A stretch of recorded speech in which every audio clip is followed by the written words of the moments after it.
राजनीति की बात होगी, आस्था की बात होगी। नरेंद्र गुप्ता जी हमारे साथ मौजूद हैं और मेरे सहयोगी देवेंद्र सेशन को कंटिन्यू करेंगे। Devendra, over to you. बेहद शुक्रिया स्वाति।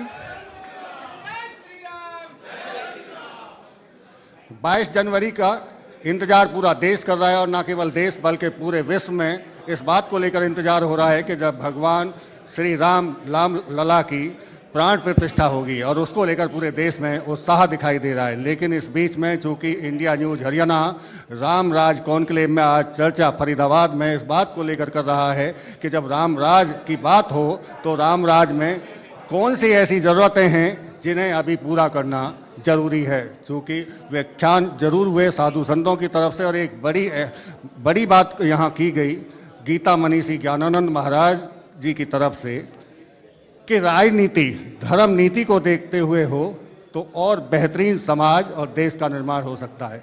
हमारे साथ में फरीदाबाद विधानसभा से विधायक नरेंद्र गुप्ता साथ में हैं। चूँकि राम राज की परिकल्पना की जब बात होती है तो उसमें स्वशासन की बात ना हो तो बड़ी बेमानी सी लगती है और जब स्वशासन की बात होगी तो निश्चित तौर से सरकार के क्रियाकलाप कामकाज नीति जरूर उसमें शामिल होंगी। विधायक जी, स्वागत है आपका कार्यक्रम में।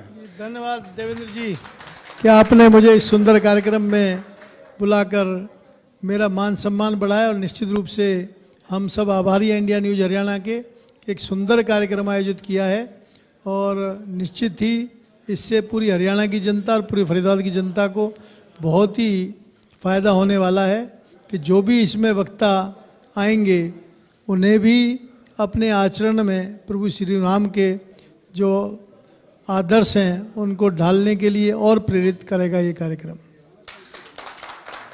भगवान राम के युग में कोई दुखी नहीं था, सब सुखी थे। जिम्मेदारी आप लोगों की भी बनती है कि समाज को इस तरह से माहौल दिया जाए कि यहाँ सब सुखी हों। विस्तार से बात करेंगे, उद्योगों की बात है, शिक्षा की बात है, लोगों के रोजगार की बात है। चूंकि आप व्यापारी वर्ग से भी आते हैं, उद्योगपति भी हैं, विधायक के साथ साथ में आप नीतियां बनाते भी हैं और नीतियां कैसी उद्योगों के प्रति बननी चाहिए उसका भी आपको बखूबी ज्ञान है। कैसे आप आगे बढ़ रहे हैं, हरियाणा सरकार कैसे आगे बढ़ रही है? देखिए, निश्चित रूप से जो भी सरकारें हो बनेंगी या जो हैं उन सब का दायित्व बनता है कि जनता को उसका पूरा लाभ मिले। और ये हम बहुत सौभाग्यशाली हैं कि पूरे देश की जनता ने और हरियाणा की जनता ने 2014 में देश में माननीय मोदी जी के नेतृत्व में सरकार बनाई और हरियाणा में माननीय मनोहर लाल जी के नेतृत्व में सरकार बनाई। जितनी भी नीतियां 2014 से बनी वो निश्चित रूप से जो हमारे गरीब समाज के ज़रूरतमंद लोग थे, अंतिम व्यक्ति थे, अंत्योदय की भावना के साथ उन सब नीतियों पर काम किया और निश्चित ही जनता को सम्मान मिले, उनको जो सरकार से आशाएं हैं वो पूरी तरह से पहुँचें, उन्हीं पे काम किया। तो 2014 के 5 साल के कार्यकाल के बाद पुनः हरियाणा की जनता ने और देश की जनता ने पुनः मोहर लगाई भारतीय जनता पार्टी के राज पर और निश्चित रूप से हम कह सकते हैं कि जो राम राज की परिकल्पना सुशासन वो देने का काम हमारी सरकारों ने किया है। किसी भी क्षेत्र में आप चले जाइए, पहले मैं आपको बात करूंगा कि एक परिकल्पना नहीं, हमेशा हमारे बुजुर्गों की सोच रही है, अर्थशास्त्रियों की सोच रही है कि जब सोने की चिड़िया भारत होती थी, अगर इसको दोबारा पुनः भारत को विश्व गुरु बनाना है तो अंत्योदय के रूप में काम करना होगा। वही काम दोनों सरकारों ने किया है। मुझे बताते हुए बड़ी खुशी है, आप सब मेरे बैठे हैं, आप लोग पूरे हरियाणा में आपके व्यूअर्स मुझे देख रहे होंगे। निश्चित रूप से हम जो कहते हैं वो धरातल पे जो होता है उसी की हम बात करते हैं, जो हमारे मन में होता है वो अभी बात आपके सामने नहीं करते। तो अभी 10 करोड़ में लाभार्थी को उज्ज्वला योजना में गैस सिलेंडर दिया 75 साल आज़ादी के बाद, कि हमारी जो महिला शक्ति है वो अपनी आंखें उनकी खराब ना हो। तो आदरणीय मोदी जी ने एक ऐसा सपना लिया और उसको धरातल पे उतारा। 10 करोड़ महिलाओं को सिलेंडर मुफ्त में देकर खाली वो 10 करोड़ नहीं है, एक परिवार में अगर हम 4 व्यक्ति भी मानते हैं तो 40 करोड़ लोगों का भविष्य उज्जवल हुआ। एक समय ऐसा भी था कि हम जिन लोगों को खाना बनाने के लिए चूल्हे पे रोटी बनानी पड़ती थी, सुबह एक बार खाना बनता था और गैस की हम कल्पना नहीं कर सकते थे। तो ये हमारे लिए बड़ी सोच सरकार की जैसी होनी चाहिए, पॉजिटिव सोच के साथ ये सरकारें आगे बढ़ रही हैं। खाली उज्ज्वला योजना की बात नहीं है, अनेकों अनेक ऐसी, मैं हरियाणा की बात करूँगा कि परिवार पहचान पत्र के द्वारा एक ऐसा सोच माननीय मुख्यमंत्री मनोहर लाल जी ने किया कि अपने परिवार का डाटा एकत्रित करके जो गरीब परिवार व्यक्ति वास्तव में गरीब है उनका जीवन स्तर कैसे उठाया जाए, शिक्षा की दृष्टि से, आर्थिक दृष्टि से, सामाजिक दृष्टि से, वो काम करने का काम किया है। पहले हम लोगों को देखने को पड़ता था, जिसको आप समझ सकते हैं रामराज कैसे आता है, कि हमें सुनते थे कि 3-3 मंजिल कोठी वाले लोग, कार चलाने वाले लोग सरकार की योजनाओं का फ़ायदा उठाते हैं और उनको हम कुछ नहीं कर पाते थे। तो आदरणीय मनोहर लाल जी ने एक ऐसी व्यवस्था रामराज की जिसमें हम सुशासन भी कह सकते हैं। परिवार पहचान पत्र के माध्यम से सभी लोग जिनका इनकम परिवार की 1,80,000 रुपये तक है उनको हमें राशन कार्ड देने का काम करेंगे और और योजनाओं का भी धरातल पहुंचाने का काम करेंगे। और जैसे ही एक सिस्टम के तरीके से पता चलता है कि उनकी आय 1,80,000 रुपये से ऊपर हो गई है, वो कि उनको पट्टा नहीं है, क्योंकि हम गरीब को गरीब रखना नहीं चाहते, हम नारा नहीं देते गरीबी हटाओ का। सुशासन में यही होता है, राम राज्य में ये होता है कि आप गरीबों का जीवन स्तर उठाएं और उसके बाद और कोई गरीब व्यक्ति अगर है उसमें तो उनको सुविधाएं बढ़ाकर जल्दी से जल्दी उसको सही मेन धारा में लाना है। वही काम हरियाणा की सरकार ने बड़ी तेजी से की है। निश्चित तौर से आप बड़ी बात कह रहे हैं कि चाहे केंद्र की सरकार हो चाहे प्रदेश की सरकार हो, रामराज लाने में कोशिश यही है कि अंतिम छोर तक जो बैठा व्यक्ति है उस तक लाभ पहुंचाया जाए। क्योंकि संत समाज यहाँ बैठा है, बात उस बात को लेकर हो रही थी गीता मनीषी ज्ञानानंद जी महाराज की, उसी लाइन पे मैं दोबारा आता हूँ कि जो राजनीति है वो धर्म नीति को देखते हुए आगे बढ़नी चाहिए। उसको लेकर आपके क्या विचार हैं? देखिए, मैं इसका बिल्कुल समर्थन करता हूँ। हमारे ज्ञानानंद जी महाराज ने बहुत ही विस्तार से हर विषय पे अपनी बात रखी है। निश्चित ही जो राजसत्ता होती है वो धर्मसत्ता के साथ हमारे जो मनीषी होते हैं, जो धर्मशास्त्र पढ़ाते हैं, जो धर्मशास्त्र समाज में चेतना देते हैं, हमें भी उनसे सीख लेकर बहुत कुछ सीखने को मिलता है और हमारी सरकारें सीख कर ही उनको उनके मार्गदर्शन में ही काम करती हैं। इसमें हम इसको डिनाई बिल्कुल नहीं करना चाहते।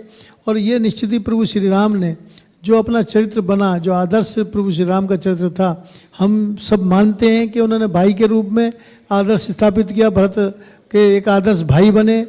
आप हनुमान जी के रूप, जो उनके शिष्य थे, उनके गुरु के रूप में उन्होंने उनको पूरा मान सम्मान दिया। जनता को सही तरीके से आदर्श रूप से राज्य के जितनी भी उनकी ज़रूरतें थी उनको पूरा करने की कोशिश की। समान तरह से राजा का जो कर्तव्य होता है उसको उन्होंने निभाया। उसी कर्तव्य को हम समझ सकते हैं। आदरणीय माननीय देश के प्रधानमंत्री मोदी जी अपने पूरे समय में पूरे देश के गरीब व्यक्तियों के लिए नहीं, सब वर्गों के लिए सोचते हैं। क्योंकि मैं हमेशा मानता हूं कि डेवलपमेंट जब कहीं होता है तो वो कोई वर्ग विशेष को देख के नहीं होता, वो धर्म को देख के नहीं होता, वो गरीब और अमीर को देख के नहीं होता। गरीबों के लिए हर तरह की सुविधाएं होती हैं, पर डेवलपमेंट समान रूप से होता है और वही डेवलपमेंट आज मोदी के नेतृत्व में हुआ है। और ये हमारी बहुत ही हम गौरवशाली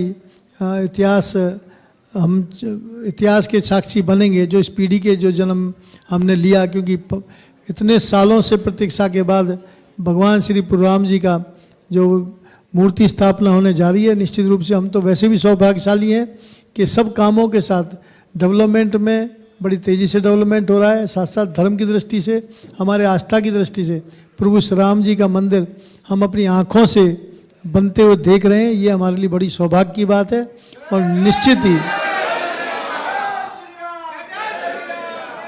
निश्चित ही इस युवा पीढ़ी जो इस समय है, जिसको अमृत काल में 2047 तक विकसित भारत बनाने का लक्ष्य आदरणीय मोदी जी ने दिया है, मुझे लगता है कि ये प्रभु श्याम जी की कृपा भी पूरी तरह से बनेगी और 2047 से बहुत पहले विकसित राष्ट्र बनने की तरफ हम जो बढ़ रहे हैं उसको संकल्प को पूरा करेंगे। मुझे ये बताते हुए बड़ी खुशी है कि जो राम राज्य की परिकल्पना हमारे सब लोगों ने की थी और सब आज के जो वर्तमान लोग भी करते हैं, वही राम राज्य की तरफ बड़ी तेज़ी से बढ़ रहे हैं। उसका मैं आपको उदाहरण देता हूँ। कोई भी अगर काम होता है तो एक जनप्रतिनिधि के तौर पे जब आप मेरे से पर्सनली व्यक्तिगत रूप से बात कर रहे हैं तो हम लोगों की जिम्मेवारी होती है कि जो व्यक्ति अपनी आकांक्षा लेके किसी भी काम के लिए आता है तो उसको पूरे मान सम्मान के साथ वो काम करें और वो ईमानदारी के साथ काम हो। तो मैं निश्चित रूप से कह सकता हूँ, मैं व्यक्तिगत रूप से हरियाणा सरकार की तरफ से और पूरे हमारे देश की सरकार की तरफ से, कि कोई भी व्यक्ति अनर्गल आरोप बेशक से लगा ले राजनीतिक दुष्प्रचार की वजह से, पर हमारे कितने भी विरोधी हैं, हमारे किसी मंत्री पे, किसी काम पे, किसी भी डेवलपमेंट के डिफेंस की बात सुनते थे हम पहले कि कोई डिफेंस के ऑर्डर्स दे नहीं सकता था देश से, कोई भी टेंडर प्रक्रिया होती थी उसमें इमीडिएटली करप्शन के आरोप लगते थे। इस 10 सालों में इन किसी भी हमारी सरकारों के ऊपर कोई ऐसा आरोप नहीं लगा और डेवलपमेंट कितनी तेज़ी से हुआ है। काम करने का तरीका किस तरह का है मैं बताता हूँ। पहले हम डिफेंस की डील करते थे सिर्फ डिफेंस के आइटम खरीदने के लिए, अब हम डिफेंस की डील करते हैं उन आइटमों को खरीद के उसकी टेक्नोलॉजी इंडिया में कि भारत में कैसे बने, उनकी O&M कैसे हम यहाँ पे पार्ट्स बनाएं, इस तरह का काम करने का काम किया। इसी को ही रामराज बोलते हैं और वो रामराज बड़ी तेज़ी से आपके सामने प्रत्यक्ष रूप से यहाँ दिखता है। बिल्कुल नरेंद्र गुप्ता जी, एक सवाल और है आपसे। संत समाज भी यहाँ बैठा है। राम भगवान हैं, राम मर्यादा पुरुषोत्तम राम हैं, राम सबके लिए आदर्श हैं, लेकिन एक रामायण में कभी कभी भगवान का भक्तों से काम पड़े, जाना था गंगा पार प्रभु केवट की नाव चढ़े। यानी कि भगवान राम मर्यादा पुरुषोत्तम राम, उनको भी भक्तों से काम था, उनका भी उतना ही उस राज्य में सम्मान था। आप जिक्र चूंकि अंतिम छोर के पर बैठे व्यक्ति का कर रहे हैं, तो क्या इसी परिकल्पना को केंद्र प्रदेश आप बढ़ा रहे हैं आगे? ये तो देखिए प्रत्यक्ष रूप से, जैसे आपने खुद ही बोला है कि भगवान राम को अपने गंगा को पार करने के लिए केवट की जरूरत पड़ी। निश्चित रूप से हमारी तो सारी जनता भगवान राम है, हमारे लिए तो सब आदर्श हैं, इन्हीं से प्रेरणा लेकर, हम कोई ऊपर से अलग से नहीं है व्यक्ति, तो इन्हीं में से सब लोग आज भगवान के रूप में पैदा होते हैं, उनको उस काम करने की जिम्मेवारी मिलती है। अब देखिए 140 करोड़ लोगों में से आदरणीय मोदी जी के नेतृत्व में भगवान के रूप में हमें एक ऐसा व्यक्तित्व मिला है कि जो हर वर्ग की, चाहे वो किसी भी धर्म का हो, किसी भी वर्ग का हो, किसी भी जाति का हो, उसके लिए दिन रात काम करता है। और ये देखिए, ये अपने आस्था के साथ साथ काम करने की शैली उनकी है कि पूरा भारत ही नहीं पूरा विश्व उनको किस तरह से देखता है। आप देखिए कितने भी सर्वे आप आ जाइए, 50% नहीं 76% लोगों ने, विश्व के लोगों ने जिसमें वोटिंग की थी, आदरणीय मोदी जी के काम को देखा था। तो हम निश्चित रूप से कह सकते हैं कि ये समय समय पर किस रूप में जो जिम्मेवारी किसको मिलती है और वो किस तरह से उनका निर्वहन करता है। उस समय भी यही बात थी कि भाई हमारे भगवान विष्णु के अवतार के रूप में भगवान श्री राम का अवतार हुआ उनके, तो उन्होंने उस समय उनको जब ज़रूरत थी, जो वहाँ पे इस समय आतंक था राक्षसों का, रावण का अंत करने के लिए उनको उतारा और वो जंगल में उनको भेजा। तो ये लंबी अब बताते हैं हमारे सब धर्माचार्य, हमें रामायण में पढ़ने को मिलता है, गीता में पढ़ने को मिलता है, चाहे वो श्री कृष्ण जी हों, चाहे भगवान श्री राम जी हों। तो एक आदर्श पुरुष क्यों बने कि उन्होंने एक अपने काम को सही तरीके से निभाया। और ये आज के कलयुग में भी इस तरह की जो हमारे सरकारें हैं, बहुत सी सरकारें पहले आई हैं, तो हमेशा डेवलपमेंट की दृष्टि से बात करते हैं। कैसे इतिहास लिखा जाएगा कि 65 साल के डेवलपमेंट जितना हुआ, हम उनको डिनाई नहीं करते, पर निश्चित रूप से ये जरूर हम बात करते हैं कि 65 साल वर्सेस 10 साल, ये 75 साल आज़ादी के हुए, 65 साल में जो डेवलपमेंट हुआ उतना ही डेवलपमेंट या उससे ज़्यादा इन 10 सालों में डेवलपमेंट हुआ। तो यही एक कार्यकलाप है। ऐसे काम जब करते हैं तो जब कभी 2000 साल बाद इतिहास भारत का लिखा जाएगा तो उसमें आदरणीय मोदी जी को इसी तरह से देखा जाएगा। तो जो भी ऐसे लोग काम करते हैं अपने समय में, उस समय की परिकल्पना आज के बाद में उसके कामों के अनुसार की जाती है। इतिहास कभी मिटता नहीं है। आप चरितार्थ कर रहे हैं उस परिकल्पना को। एक चीज़ और है, आजकल विवाद चूंकि 22 जनवरी को लेकर भी पैदा हो रहा है, जो होना नहीं चाहिए था। भगवान राम आपके हैं या मेरे हैं, किसके हैं? चूंकि जिक्र मैं कर रहा हूँ निमंत्रण का। ऐसी स्थिति क्यों आखिर पैदा हुई? क्योंकि जब समाज की बात करते हैं तो एक चीज़ होती है कि अयम निज परोवेती गणना लघु चेत श्याम उदार चरता नाम तू वसुदैव कुटुंबकम। क्यों आखिर ऐसी स्थिति पैदा हुई कि क्या मंदिर में जाने के लिए निमंत्रण की जरूरत है? आस्था का ये मुद्दा है, इसमें निमंत्रण की जरूरत क्या है?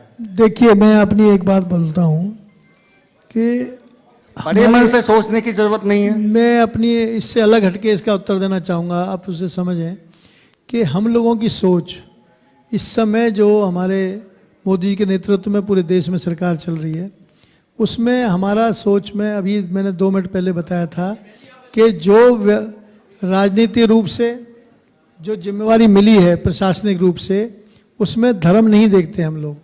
140 करोड़ भारतीय वो किसी धर्म को मानने वाले हों, वो हमारे नागरिक हैं, उनकी सबको सुरक्षा देना, उनकी डेवलपमेंट की बात करना, उनके धर्म की रक्षा करना हमारी जिम्मेवारी है और वो हमारी सरकारें बखूबी कर रही हैं।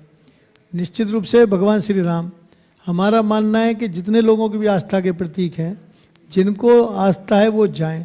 ये राजनीतिकरण हम नहीं करना चाहते। ये कुछ लोगों की अपनी सोच है कि इस तरह का काम करके कुछ लोगों की वो वोट को प्राप्त कर पाएंगे, पर मेरा अपना मानना है कि जिस तरह से आदरणीय मोदी जी के नेतृत्व में हम लोगों का काम चल रहा है डेवलपमेंट का, जो मैंने पहले भी बताया था कि चाहे वह हिंदू हो, चाहे वो सिख हो, ईसाई हो, मुस्लिम हो, सबका डेवलपमेंट होता है। एक रोड बनती है तो सबके लिए बनती है, अगर आप टनल बना रहे हैं तो सबके लिए यूज करने के लिए बनाते हैं। तो इसलिए मंदिर में मुझे लगता है कि बहुत से हमारे मुसलमान साथी भी हमारे को पूरा समर्थन दे रहे हैं। तो मैं ये नहीं मानता कि लोग जो करते हैं उनकी बात का हमें कोई उत्तर देना चाहिए। उनकी क्या सोच है, उनकी सोच अपने आप प्रभु श्री राम जी ठीक करेंगे। ये प्रभु श्री राम जी सबकी सोच को ठीक करेंगे, क्योंकि बड़े समाज को लेकर, सर्व समाज को लेकर आगे बढ़ रहे हैं। चाहे केंद्र की बात करें, फिर देश की बात करें। बहुत बहुत धन्यवाद। रामराज पर हम बात कर रहे हैं। हमारे